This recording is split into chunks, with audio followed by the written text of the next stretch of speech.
Canal Relíquias Cristãs. Inscreva-se, ative o sininho e receba sempre conteúdos que irão abençoar a sua vida.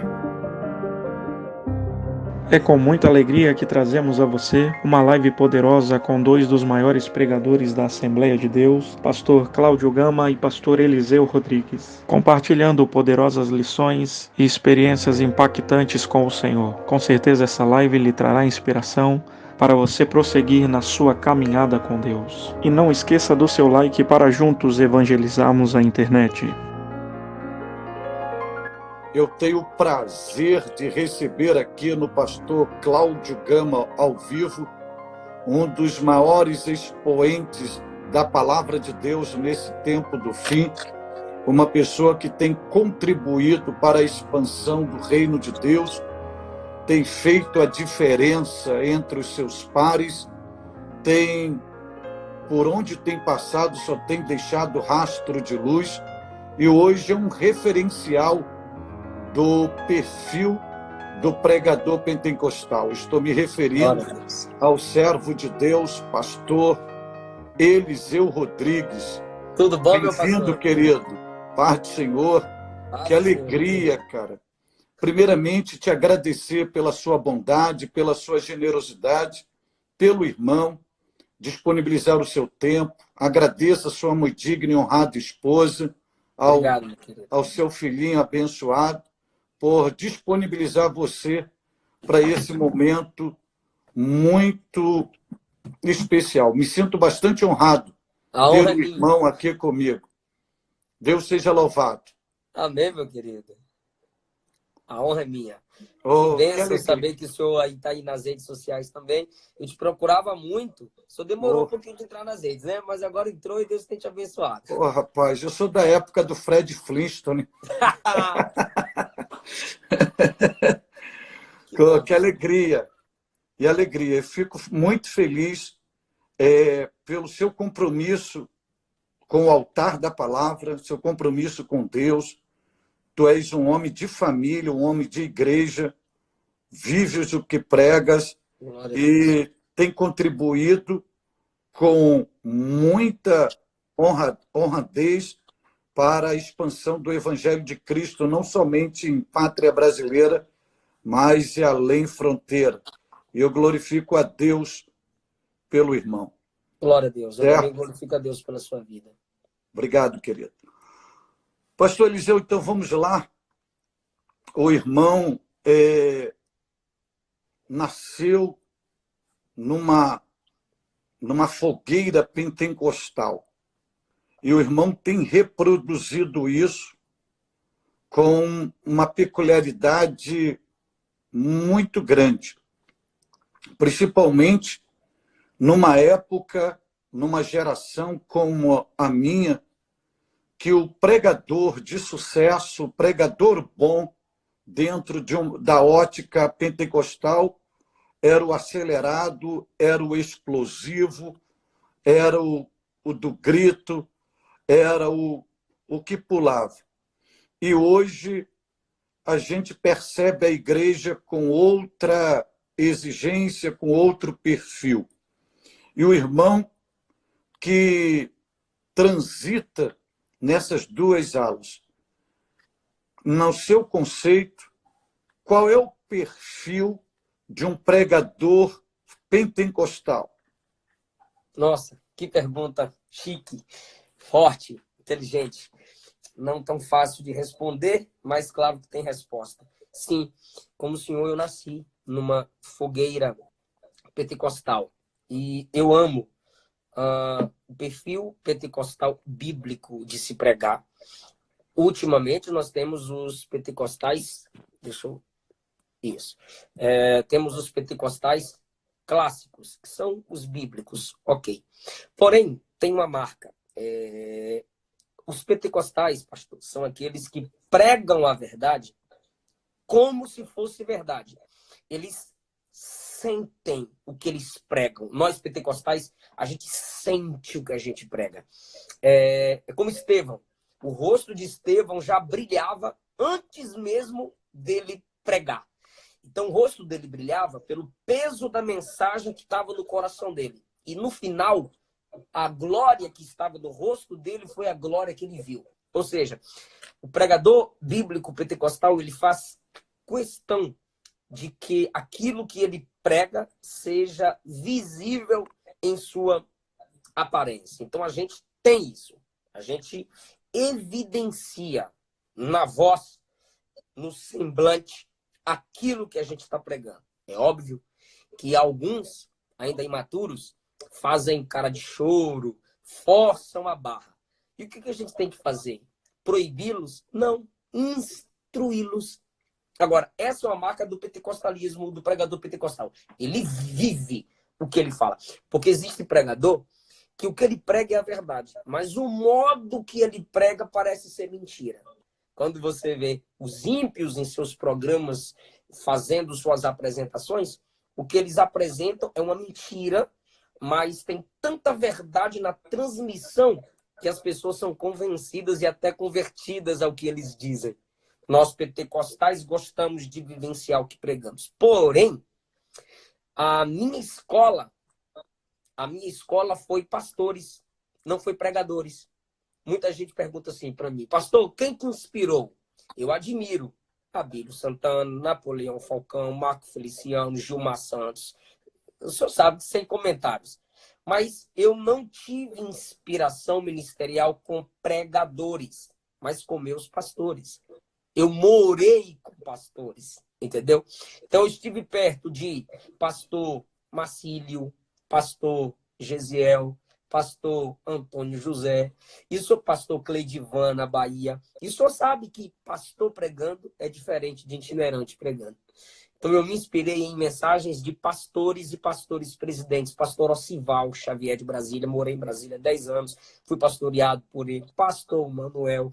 Hoje, aqui em Goiânia, Bispo Ides, pastor Darlan. Então, minha escola não foi com pregador. Eu não tinha um monte de DVD em casa. Eu grudava nos meus pastores e aprendia com eles. Haja vista que o seu nome é um ato profético, né? O Eliseu. Todo bom Eliseu precisa de um bom Elias, né? É verdade. É verdade. Poxa, que legal. E é interessante porque hoje o senhor é um pregador muito requisitado em nossa pátria, além fronteira, tanto para a ministração de congressos para a juventude e até para departamentos. E fica claro nessa estrutura que o irmão teve com esses homens de Deus, a sua habilidade de caminhar nessas alas e atendendo às necessidades. Falando em escola, como o senhor disse, de homens credenciados, e a gente tem que glorificar a Deus por esses homens, porque a escola desses homens, elas estão diminuindo. E esses homens geraram gentes com qualidade de forma extraordinária.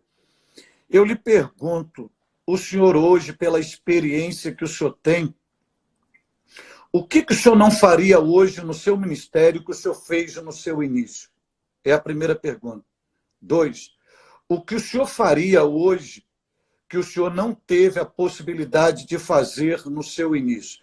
Ou seja, o que não faria e o que faria?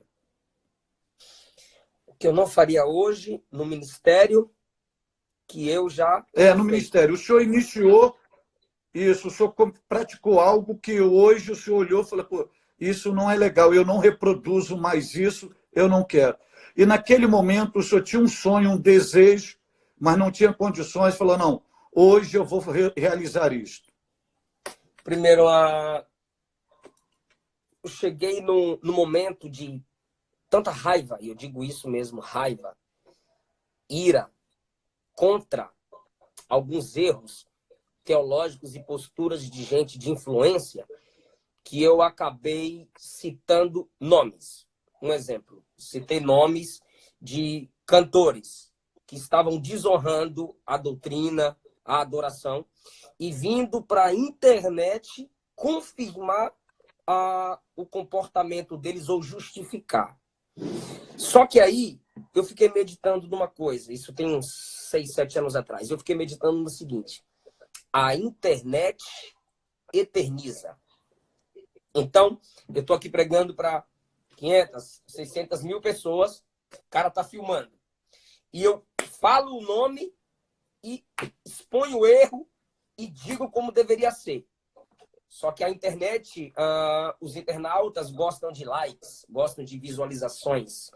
E o que eles fazem? Isolam a parte que eu falo como deveria ser e deixam apenas a minha expressão de indignação contra o erro, porque eu já disse, repito, não tenho vergonha, o pentecostal, ele sente o que ele fala e põe apenas o nome citado. Mas depois eu pensei, a internet eterniza. O quê? A internet vai eternizar o erro que eu condenei. Mas se minha mensagem chegar na pessoa cujo nome foi citado por mim e essa pessoa se arrepender, quem vem na internet dizer que ela mudou? Ou quando eu terei outra chance, né, pastor? Quando eu terei outra chance, com aquele alcance da polêmica, que já passou de 1 milhão, 2 milhões, quando eu terei a mesma chance com esse alcance para dizer fulano está de parabéns, fulano mudou, se eu não estou perto da pessoa? Então isso eu já fiz, não faço mais. Ok? Eu exponho o erro doutrinário e corrijo, sem citar nomes, porque a pessoa pode mudar. E um dos quais eu já citei o nome, eu ouvi um áudio dele chegando no WhatsApp de um pastor do meu lado. Ora por mim, não quero mais isso para minha vida, eu quero organizar minha família, eu quero largar esse vício. Cara, aquilo me tocou muito, pastor. E eu disse, olha, então eu estou no caminho certo em decidir não expor mais pelo nome esse tipo de gente.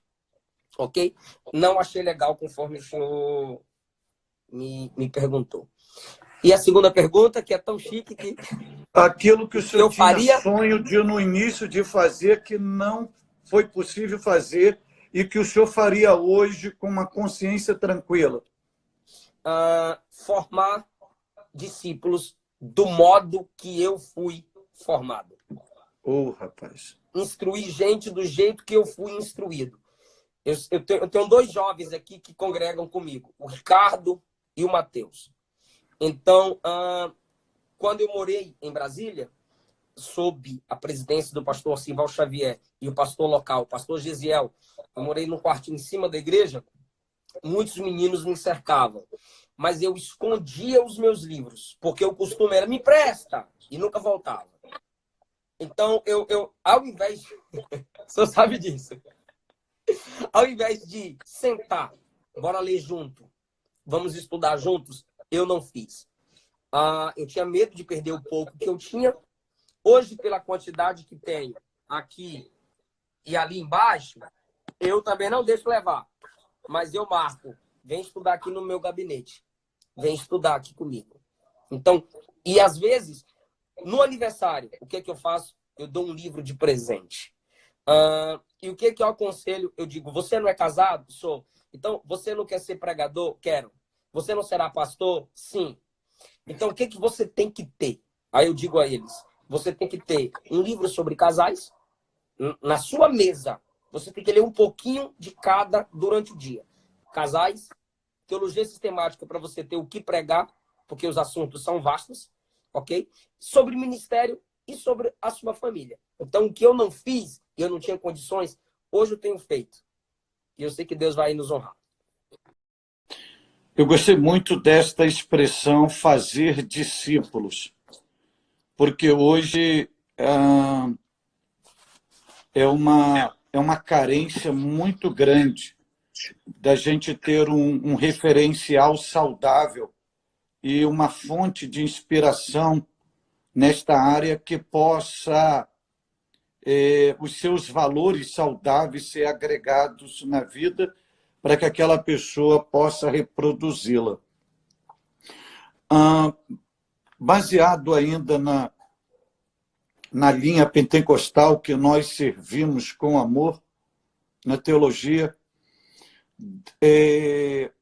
no Antigo Testamento, qual é o personagem bíblico que o senhor olha para ele e diz assim: eu vejo a minha história nele, ele é a minha inspiração.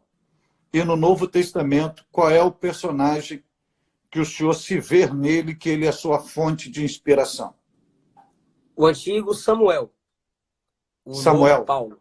Claro, Cristo é o máximo, né? Mas eu estou entendendo a sua pergunta. Sim, não. Estou falando personagem. Sim. Por que o senhor se vê em Samuel? Desde a infância. Por que o senhor se enxerga em Samuel? Desde a infância, Samuel crescendo, ligado a um sacerdote, e a sua mãe lhe dando liberdade para crescer no ministério. Ela o deixa com o sacerdote e ela lhe levava uma túnica pequena, que era parte de dentro da roupa sacerdotal. E desde quando ela ora, ela já o consagra ao Senhor. E muita semelhança com a minha avó e a minha mãe. O diálogo entre minha avó e minha mãe. Ele vai ser profeta, ele vai ser pregador. O nome foi Deus que deu. Eliseu. Desde a infância, minha mãe já me instruía a eu buscar o batismo no Espírito Santo. E eu também, como Samuel, que tinha um encontro com a mãe uma vez no ano, devido à distância, ele morar ali com o sacerdote ali, eu também fiquei muito tempo longe da minha mãe desde a infância. Eu saí da Bahia com 12 anos. Eu chorei para ficar em Brasília. E minha mãe orou, chorou, mas Deus falou com ela: deixa ele em Brasília. Então, muita semelhança. E ouvir Deus desde a infância, porque com 5 anos de idade eu recebi o batismo, já tinha desejo pelas coisas de Deus. Olha, o senhor está revelando algo inédito aí. Pontuar 2 coisas, porque hoje, quando o pessoal fala, se refere ao Eliseu Rodrigues, pastor, pregador, escritor, professor, se refere ao Eliseu Rodrigues de Goiás, como se o senhor fosse fruto goiano. Mas o senhor é baiano. Baiano. Pois isso é uma novidade. Rapaz. E por isso que o tempero baiano se diz que é bem apimentado, né? O fogo já está na alma. É quente. Então, isso significa dizer que o irmão, pelo personagem bíblico que o senhor se inspira, pela forma que o senhor foi treinado, discipulado, hoje o senhor tem uma facilidade muito grande de, se Deus te colocar para ser mentoreado ou para trabalhar com um sacerdote, Eli, entre aspas, se depender de você, esse Eli nunca será derrubado da cadeira, porque o senhor saberá esperar o tempo de Deus. É isso aí. Você vê que Deus fala com Samuel, mas ele vai a Eli várias vezes, né? Deus permite que ele vá ao seu líder para ser instruído, né? E a Bíblia diz: entendeu Eli que o Senhor chamava Samuel. Isso é muito lindo. A importância de você estar debaixo de um princípio de autoridade espiritual e saber respeitá-la. Olha, isso é muito interessante. E em Paulo, qual é o segredo que o irmão se identifica com Paulo e diz que, olha, porque eu particularmente é Paulo no Novo Testamento, no Antigo Testamento, Davi. Eu tenho assim um quebrantamento, eu tenho uma sensibilidade muito grande com Davi, eu me enxergo muito em Davi, e Paulo é incomum. E o que o irmão se vê em Paulo? Rapaz, Paulo, pastor, é o equilíbrio. Paulo é o equilíbrio. Paulo, ele... É o equilíbrio. Ele ensina... tem a vida na mensagem, mas tem a vida no secreto. Paulo diz: seja cheio da unção, mas seja cheio da palavra. Paulo, ele prega para a multidão, mas ele consegue pregar dentro de uma casa. Paulo ele tem um púlpito em desenvolvimento. A gente perceber do capítulo 16 a 17 de Atos. Ele prega na praça, ele prega na rua, ele prega na beira do rio, ele prega na prisão, ele prega no Areópago. Então, eu me vejo ali, sabe? Eu pregando na rua, eu pregando na cruzada, eu pregando na praça em Ilhéus Bahia, eu pregando no circo de oração, eu pregando na casa das irmãs orando pelos enfermos, eu pregando em hospitais e eu pregando em grandes tribunas. Então, é o equilíbrio e o acesso, como o senhor já falou, o acesso que ele tinha diante de públicos diferentes. E a capacidade dele também, dele Transmitir. ele tinha uma facilidade de falar tanto aos intelectuais, aos poliglotas, Isso. mas ele tinha uma sensibilidade dele ir lá, descer ao solo e de falar com aquela pessoa tão simplória, com a mesma linguagem e com um sentimento igualitário. Paulo é extraordinário. No Areópago e para pessoas simples. Simples. O senhor falou que aos seus 5 anos de idade o senhor teve a experiência pentecostal. Hoje, a gente percebe uma linha teológica em desenvolvimento, desconstruindo essa ideia do pentecostalismo.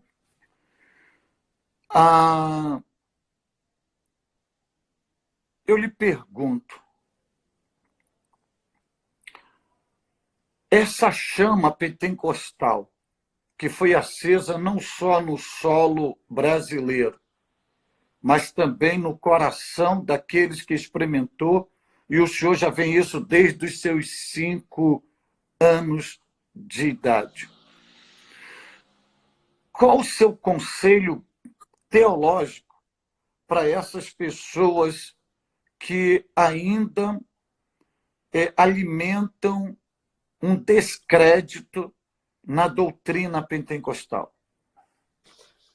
A gente é muito criticado por quem não nos conhece. Então você não pode criticar e nem apresentar noções bíblicas sem ter conhecimento da doutrina que aquela pessoa prega. O pentecostalismo não é uma inovação, é uma continuação. Só que a gente firmou. Por que a gente firmou? Porque o batismo é nada mais, nada menos, numa resposta rápida e simples, uma capacitação espiritual para a obra missionária. Então, há equívocos de pessoas buscando o batismo no Espírito para ficar dentro da igreja, labalai, labalai, labalai. Não, é uma capacitação para o evangelismo, para a obra missionária. Com todo respeito, os reformados chegaram aqui antes de nós, mas com seus cultos limitados, com quem falava a sua língua. O pentecostalismo chegou só na elite. O pentecostalismo chegou, a empregada cheia do Espírito pregava para a patroa. E à noite a patroa estava no culto se entregando para Jesus. Daniel Berg e Gunnar Wingre oraram na praça, na rua. Então o pentecostalismo recebeu o poder para isso. Foi o que Jesus ensinou em Atos 1. Foi o que Jesus instruiu em Lucas 24. Quando o Espírito enche o crente, porque uma coisa é ter o Espírito como residente. Outro é ser cheio, até transbordar através dos dons. É um poder que nos leva à ministração do Evangelho, a ganhar almas. Pastor, é notório. Até os críticos devem reconhecer isso. O crente que se diz, ou o pastor, o pregador, batizado no Espírito Santo, ele tem uma mensagem diferente. É visível, é perceptível. Qualquer um pode pregar, mas aquele que recebeu o batismo, é necessário saber ser fiel e dizer, é diferente. Então, é uma capacitação, pastor, para o propósito evangelístico e na comunhão com Deus, através das línguas estranhas. Porém, pastor, os próprios pentecostais quiseram por demais buscar a experiência sem meditar nas escrituras sagradas de como administrar o dom. Então a gente ficou para trás no entendimento sobre os dons e até a gente mesmo, em nosso meio, temos pessoas que brincam com os dons E os sensacionistas começam a ter voz e vez no coração de gente frustrada, que pensou que ser cheio do Espírito Santo é fácil e não é. É vida de oração. Então, quando eu vejo alguém criticando o pentecostalismo e os dons espirituais, eu sinto pena, porque eu vejo uma pessoa frustrada que não sabe o que está perdendo, porque é um privilégio, porque para poucos que buscam, não é fácil ser cheio do Espírito Santo. Repito, é uma vida de oração. Tem uma mensagem minha sobre esse assunto no YouTube. Então, as pessoas, pastor, é mais fácil desfazer a doutrina pentecostal do que acreditar no que ela ensina e pagar preço. O que é pagar preço? Orar é guerra. É dizer não à carne, domínio próprio, jejum. Então é mais fácil criticar, dizer que não acontece, do que pagar preço no jejum e na oração. É isso que eu tenho visto. Sensacionistas não oram, não buscam. E crente pentecostal que nega os dons espirituais precisa estudar o que é pentecostalismo, precisa voltar para as escrituras sagradas. E bem colocado pelo irmão, porque o autêntico pentecostal, o pentecostal genuíno, o pentecostal de origem, o pentecostal sério, ele não aprova o extremismo. Sim. Ele não aprova o extremismo. É aquela visão que o irmão tem de Paulo, do equilíbrio, O equilíbrio. da moderação. Mas também não se pode negar que, independente da estrutura teológica, do conceito teológico, da formação teológica, e as raízes teológicas procedentes, tendo como base a Bíblia Sagrada, a experiência nunca foi abolida. A experiência, ela faz parte desse movimento pentecostal. Então, enquanto não experimentarem, ficam apenas no campo teórico. No campo teórico. Pastor, experiência limitada, compreensão limitada. Uhum. Você não pode julgar uma fruta se ela é doce ou azeda, porque você está olhando se você não provar. Até o próprio Deus, para você saber que ele é bom, a Bíblia ensina, provar e vede. Provar e vede. Provar e vede. Filipe disse a Natanael, vem ver. Pastor, o senhor hoje, como eu disse na minha apresentação, hoje o senhor é um referencial, uma inspiração para essa nova geração de pastores e de pregadores. Percebe-se que muitos têm feito opções que não coadunam com os princípios bíblicos e até mesmo entram por caminhos que deturpam a veracidade doutrinária bíblica.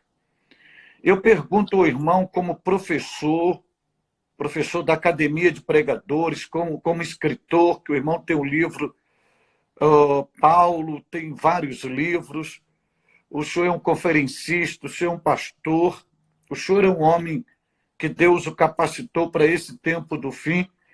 E eu pergunto para o irmão, que conselho o senhor dá para essa nova geração que deseja ter um ministério pastoral e também de exposição da pregação da palavra de Deus com fundamentos e que ele possa, além desse fundamento, que ele possa entrar e sair, deixando a porta aberta. Amigo, eu sempre dava 2 conselhos, mas ultimamente eu tive que acrescentar mais um. Referencial, leitura e oração. Quem você escolhe como mentor? Você escolhe seus mentores. E hoje, pastor, a internet está dando vez e voz para quem não deveria ter nenhum dos dois. Tem gente de pé falando, quando na verdade deveria estar sentado, aprendendo. Me indica um pregador, pastor. Eu indico esse pregador aqui. Aí o cara vai lá no Instagram. Ele não tem nem 500 mil seguidores, mas olha esse aqui, tem 1 milhão. Não é a vida, não é a história, não é o processo, não é a base. É a mídia. Nem tudo que tem fama tem conteúdo. Então, se o meu referencial não me inspira a ser melhor, porque é o seguinte, pastor, é fácil eu olhar para o senhor, porque o senhor é uma referência, e falar assim, pastor Cláudio Gama é um espelho. Aí o senhor tem que olhar para mim e dizer, me prove que eu sou seu espelho. Porque quando eu olho no espelho, não é para elogiar o espelho, é para ver o defeito em mim. Quando eu olho no espelho, eu digo, rapaz, tem que melhorar, tem que arrumar isso aqui. Então, como que você segue alguém, você tem alguém como referencial, e essa pessoa não alterou nada na sua vida, só fez você apertar o dedinho e dar uma curtida. São espelhos quebrados. Gente que não imita Cristo, querendo fazer imitadores através da mídia. Tá tudo errado.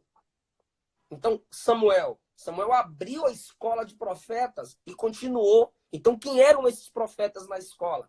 Jovens que queriam ser mentoreados. Onde Eliseu chegava, a escola que Samuel inaugurou. Onde Eliseu chegava, os discípulos chegavam para Eliseu. Olha só, pastor. Eliseu, preparado para suceder Elias. Onde ele chegava, os discípulos, os filhos dos profetas. Sabes que o Senhor tomará o teu Senhor por cima de tua cabeça hoje, querendo discutir teologia com Eliseu. E Eliseu disse, eu sei, calai-vos. Calai-vos. Se o próprio Eliseu está calado, que foi discipulado ali por Elias, os camaradas agora, onde ele chegava? Quem estava aprendendo queria debater com Eliseu, discutir um assunto tão sério, sem se preocupar com o coração dele. Então são meninos que estão começando agora e sobem na tribuna para bater em pastor, para desrespeitar quem tem vida no altar. O pastor que está aqui atrás de mim, pastor Cláudio Gama, ele pode não dar glória alto, não levantar a mãozinha, não sair rodando, mas quem sabe não é o cansaço da vida que ele já deu pelo ministério. Eu não gosto de ouvir pastor pregar, eu gosto de ouvir aquele molequinho colorido apertado. Espera, para onde esse cara vai te levar? Qual a história dele? Onde ele congrega? Quem é o pastor dele? Qual é o referencial geográfico onde ele congrega? Quem é o referencial espiritual? Quem é o pastor dele? Então você tem que saber quem te mentoria. Você tem que analisar a vida e a história. Então, esse é um conselho que eu dou. Cuidado com quem é o seu mentor. Porque não é porque você é ovelha que você vai ser alimentado por qualquer tipo de pastor. Porque em João 10, tem o pastor porteiro, tem o pastor mercenário e tem o pastor que dá vida pela ovelha. Mas Jesus disse que a verdadeira ovelha não segue estranhos. Então, se você se diz ovelha e anda dando ouvido a qualquer pregadorzinho que abre um canal no YouTube e não ouve seu pastor, você não é ovelha de verdade. É um bodezinho disfarçado de ovelha, porque ovelha conhece a voz do seu pastor. Então, pode falar. Por isso que eu gostei muito da sua palavra inicial, do seu projeto de vida de formar discípulos. Porque a internet hoje, de uma forma subliminar, ela usa o termo seguidores. E quando você... o irmão pontuou com uma veracidade muito grande essa numeração, essa quantidade, 1 milhão de seguidores. E já diz na mensagem que são virtuais. E muitas das vezes são os seguidores agregados por uma empresa de marketing digital. digital. Então, e às vezes a formação do discípulo, vamos dizer assim, às vezes você tem que lidar apenas com 12, e dos 12 um ainda vai lhe trair. Mas o importante é justamente isso que o irmão está falando. É você mentorear e tentar forjar o caráter desta pessoa para que ela realmente possa reproduzir Cristo. Talvez, se a nossa geração hoje pudesse lhe ouvir este conselho, muitas coisas poderiam ser lapidadas. Muitas coisas poderiam ser lapidadas. Eu agradeço a Deus e glorifico a Deus pela sua maturidade, a sua perspectiva, e principalmente em se referir a esses pastores que estão lá no altar, e muitos pregadores esquecem que ele chega ali para pregar naquele altar, e ele tenta bater naquele pastor, mas naquele altar que ele está pregando, ali está noite de sono, está lágrima, está sangue, está sofrimento, está a história de uma vida de um homem ali. E baseado nisso, o seguinte: no seu ministério pastoral, qual foi a sua maior experiência com Deus? É a primeira pergunta. 2, qual foi o momento que o senhor foi provado, numa linguagem bem popular, provado no fogo por Deus? E nesse momento de provação eu acrescento: veio em ti, aflorou em ti um sentimento de desistência, não é isso que é para a minha vida, eu vou tomar um rumo, e depois veio um consolo de Deus. Então, 2 perguntas: qual foi a sua maior experiência com Deus e qual foi a sua maior provação da parte de Deus no ministério, e se houve, por acaso, um sentimento de desistência, ainda que seja momentâneo? A maior experiência que eu tive com Deus no ministério em si foi o batismo com 5 anos de idade. Ok. Pastor, era o senhor pode relatar se o senhor estava numa igreja, onde o senhor estava, como o senhor estava, foi como no aconteceu? dia do meu aniversário. Meu Deus! Eu falei assim para minha mãe: mãe, eu quero um presente. Ela disse: meu filho, vai para a igreja. E eu fui para a igreja. Escola dominical. E ela, quando ela era professora da classe das crianças.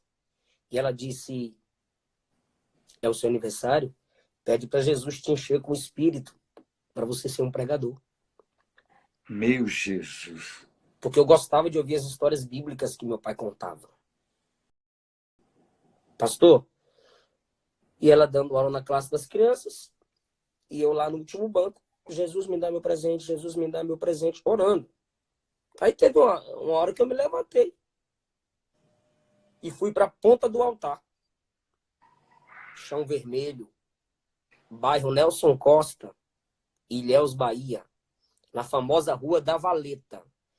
Rua de barro e uma valetona, assim, lama, esgoto mesmo na rua. Hoje colocaram paralelepípedos. Então, a famosa Rua da Valeta, para quem quiser pesquisar, Assembleia de Deus do Nelson Costa, Ilhéus, Bahia.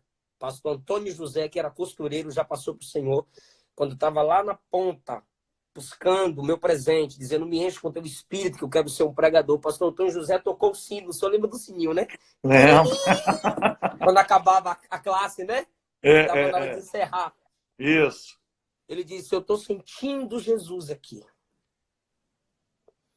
Aí ele: quem não é batizado no Espírito Santo, vem aqui à frente. Todo mundo ficou assustado. A igreja foi, eu olhei para minha mãe disse: vai.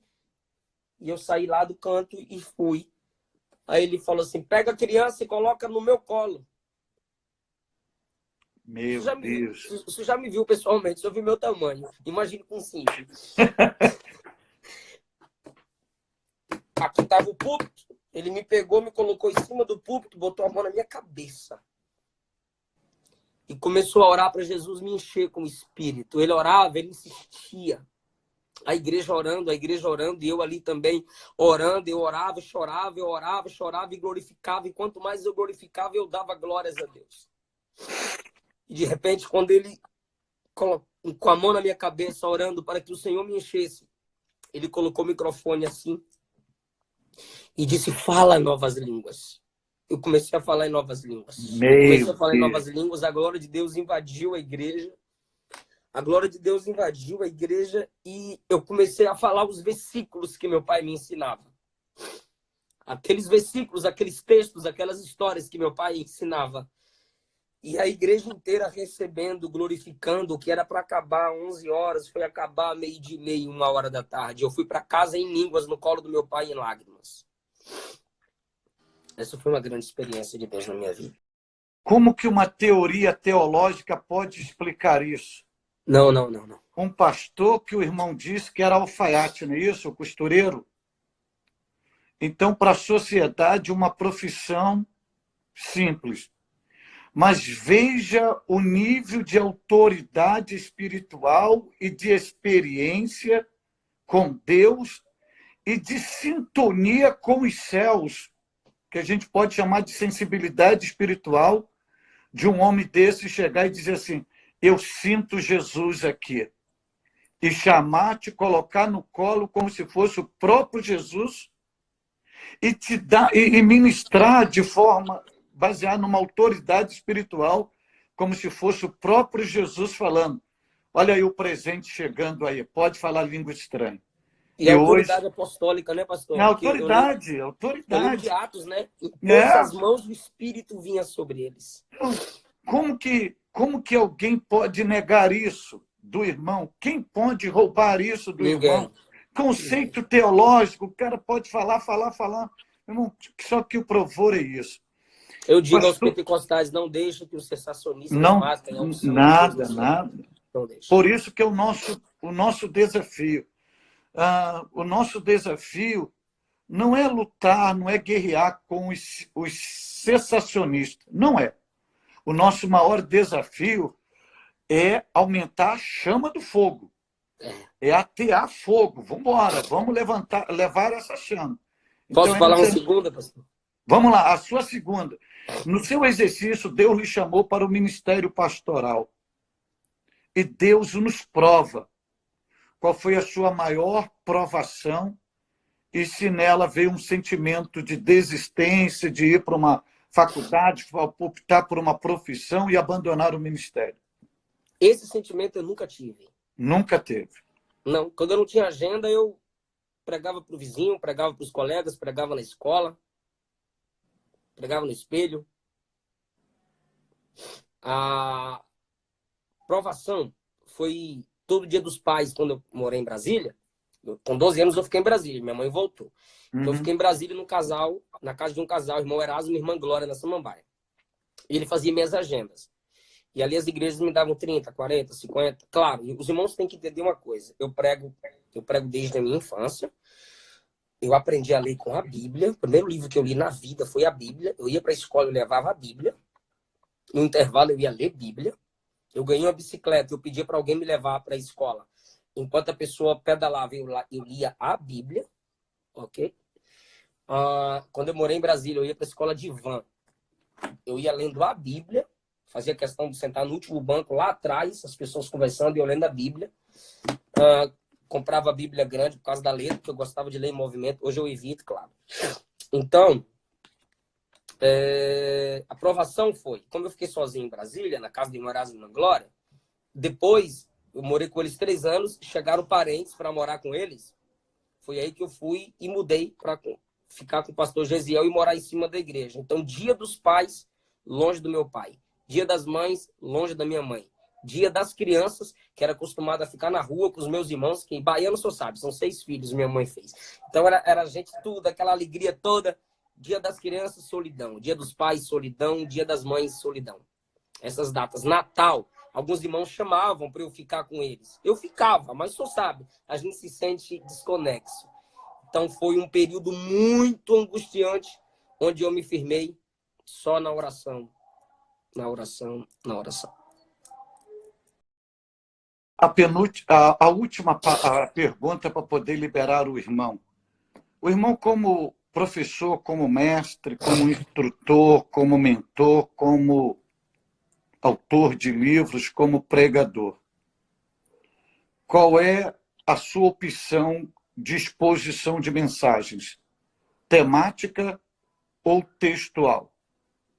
Pastor, eu uso todas. Porque dependendo do público, a expositiva é melhor, a textual é melhor, a temática é melhor.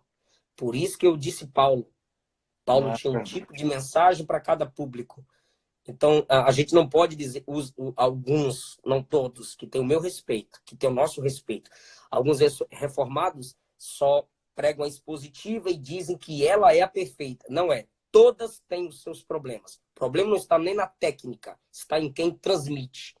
Então, existem, sim, problemas em todas. Você tem que saber manuseá-la.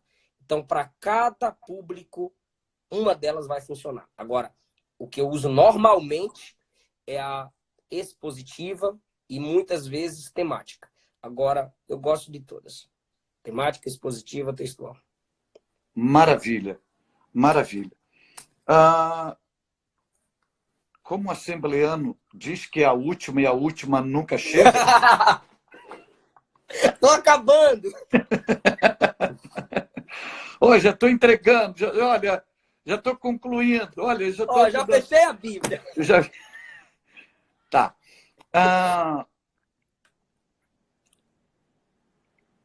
É realmente a última.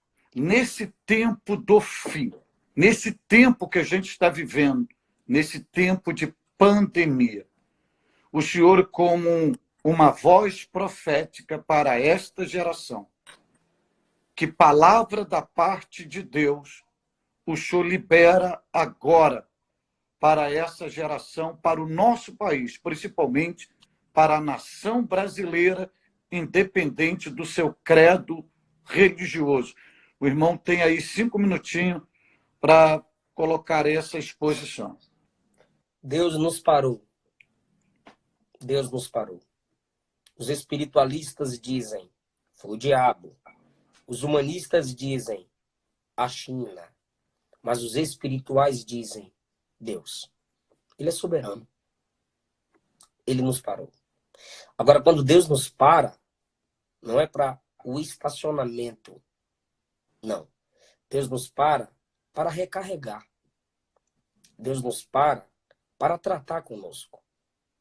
O médico para o paciente para tratá-lo. O especialista para a máquina, para a manutenção. O motorista para o carro, para o abastecimento. O pai para o filho, para olhar no olho e aconselhá-lo. O horário de meio-dia para a família e nos coloca diante da mesa. Deus parou Adão e disse, vou gerar de você o que você precisa. Eva. Deus parou Israel em Josué 5 e disse, lembrem da Páscoa, circuncidem. E Josué ali parado teve instruções de como avançar e vencer os inimigos. José, enquanto em movimento, ele só se importava com seus sonhos. Mas quando Deus parou José, ele se importou com o sonho de 2 amigos. 2 anos depois, Deus cumpriu o sonho dele. Jesus, o Cristo dos movimentos, do evangelho urbano, que até sobre as águas andou e que no evangelho de Marcos ele não para, mas ele parou na cruz. E a maior obra de Jesus foi parado na cruz. E Paulo, em seus movimentos, perseguia a igreja. Mas Deus parou Paulo. E da prisão fluiu Efésios, Filipenses, Colossenses, Filemão. Deus parou João Batista. Perdão, Deus parou o apóstolo João, o apóstolo do amor. E parado nos deixou as revelações do Apocalipse. Então, quem tem Deus na vida, pastor, vai produzir muita coisa para sua família, para sua fé, para sua mente e para o reino de Deus.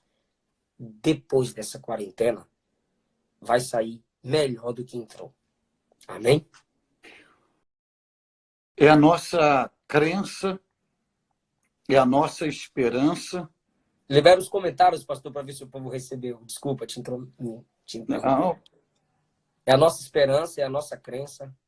E acreditamos plenamente que após essa pandemia teremos uma nova igreja, no sentido de pessoas mais saudáveis no reino de Deus e mais faminta de Deus, mais comprometidas, mais temente ao Senhor Deus.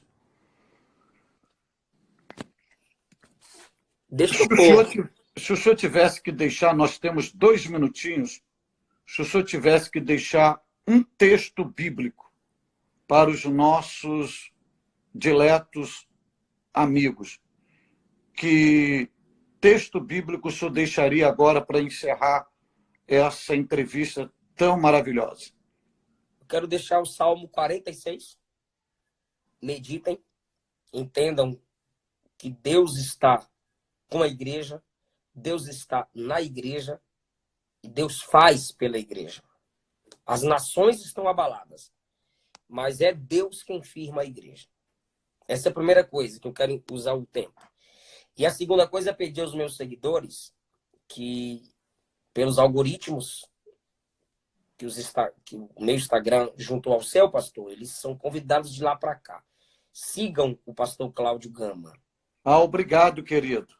Obrigado pelo Talvez carinho. você ainda não conhecia a rede social dele, mas é um homem de @ Deus. PR Cláudio Gama. Conteúdo, deixa eu colocar aqui. Alguém talvez não saiba olhar lá em cima. Vou colocar só o PR que eles procurem.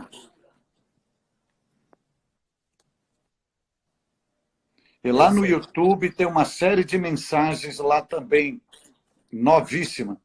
Obrigado aí pelo carinho. Qual o nome do seu canal? Pastor Eliseu, Nome do seu canal? Pastor Cláudio Gama. Pastor Cláudio Gama. Pastor Eliseu, o YouTube, o Instagram é injusto, ele derruba a gente com 1 hora. Como nós temos 3 minutinhos, eu quero aqui, de todo o meu coração, externar minha profunda gratidão a Deus pela sua vida, externar o meu apreço, o meu respeito, a minha consideração ao irmão, pelo seu ministério, pela sua pessoa, pelo homem Eliseu Rodrigues, pelo servo de Deus, pela forma que o senhor representa o evangelho com muita dignidade, com muita hombridade. Quero expressar esta gratidão a Deus pela sua vida, dizer que não tenho palavras e não tenho como retribuir essa generosidade da sua parte para comigo, disponibilizando seu tempo, sua família, para estar aqui comigo. Somente a eternidade poderá retribuí-lo por esse gesto de nobreza, de humildade para com a minha pessoa. Externe meus agradecimentos à sua honrada esposa, ao seu bebezinho, à sua abençoada família. Amém. E a minha oração é que a mão de Deus continue estendida sobre a sua vida, que o irmão continue tendo um ministério profícuo, marcado pela graça, pela glória de Deus, com frutos saudáveis no reino de Deus, e que o Deus de Israel te faça prosperar para a glória do seu nome. Amém. E aonde o irmão entrar, onde o irmão sair, onde o irmão chegar, onde o irmão for, esteja acompanhado com miríades e miríades de seres angelicais. Amém. Deus o abençoe muitíssimo e o reino de Deus agradece e a igreja brasileira agradece a Deus pela sua existência, pelo seu ministério. Fica aqui o meu tributo de gratidão a Deus pela sua vida. Obrigado, meu querido. Posso fazer um pedido ao senhor, rapidinho? Juntos? Posta vídeos do senhor pregando no Instagram. Ô, Pede para rapaz. alguém gravar a tela, 1 minuto. O senhor fala assim, aquela parte lá. Ó. Faz a gravação de tela e põe lá pra gente. É muito bom suas mensagens. Obrigado, querido. Um beijo no coração, sucesso. Obrigado pelo próxima. carinho. Amém. Paz. Fique Pai. na paz. Tudo de bom. Amém. Até a próxima, permitindo Deus. Amém.